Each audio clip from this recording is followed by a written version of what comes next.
Bismillahirrahmanirrahim. Ketemu lagi dengan tutorial pemrograman mobile ya. Jadi di pemrograman mobile ini nanti materi-materi yang akan kita pelajari diantaranya adalah nanti kita akan berkenalan pengantar tentang aplikasi Android ya. Kemudian kenapa kita belajar Android.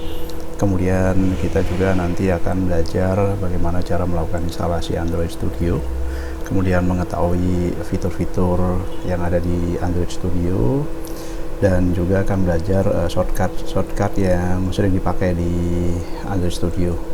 Kemudian kita akan membuat seperti biasa belajar pemrogramannya. Kita membuat aplikasi pertama, pengenalan aplikasi Android Halo Dunia. Kemudian menjalankannya. Setelah itu kita akan bikin APK dan mencoba upload ke Play Store. Kemudian selanjutnya adalah kita akan belajar layouting dan macam-macam layoutnya. Ada linear layout, kemudian ada relative layout, ada constraint layout. Kemudian kita juga akan belajar scroll view. Scroll view ini sangat penting ya di pemrograman mobile, karena kita tahu bahwa aplikasi atau layar pemrograman mobile itu kan tidak besar, sehingga kita sangat membutuhkan ini komponen dari scroll view. Kemudian kita juga akan belajar membuat menu, jadi menu-menu bagaimana cara membuat menu yang ada di aplikasi Android. Kemudian kita juga akan belajar membuat event handling atau on click listener ya.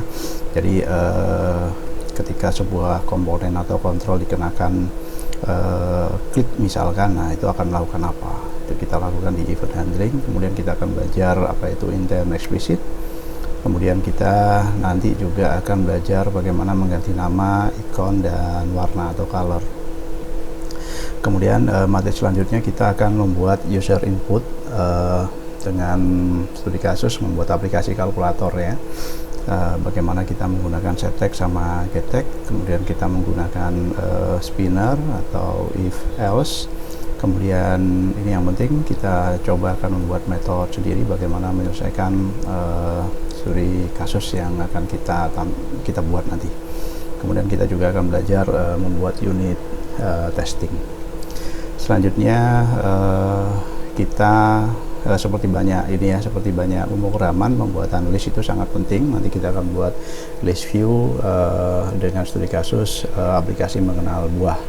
Kita akan membuat custom adapter, kemudian menampilkan di media player, kemudian kirim data antar activity, kemudian cara debugging atau bagaimana kita mendeteksi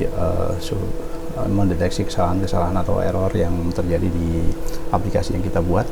Kemudian kita juga akan membuat splash screen atau layar pengantar ya. Kemudian kita juga akan menggunakan berbagai macam library yang ada di Android Studio. Kemudian selanjutnya kita akan belajar material design dengan coba membuat aplikasi company profile. Itu kita akan membuat fragment, ini bukan fragment, jadi fragment. Kemudian bagaimana menampilkan dalam bentuk web view. Kemudian bagaimana mengelola life cycle di Android. Kemudian kita juga akan membuat bagaimana membuat option menu. Kemudian implicit intents, bagaimana menampilkan maps, telepon, sama share content. Dan kita juga nanti akan mengenal apa itu sheet. Kemudian selanjutnya kita akan coba membuat aplikasi berbasis database. Kita akan membuat portal berita ya, atau news app. Kita akan nanti bagaimana mempersiapkan server. Jadi server yang ada di web kita akan manfaatkan itu. Dengan itu juga akan membuat JSON API. Kemudian kita juga akan belajar bagaimana membuat SQL view dengan data dummy. Setelah itu kita membuat model dan adapter, dan kita juga akan menggunakan library retrofit untuk mengambil data. Nah, itu dia materi-materi yang akan kita pelajari di Ini di pemrograman mobile khususnya Android, dan sampai ketemu di video tutorial selanjutnya.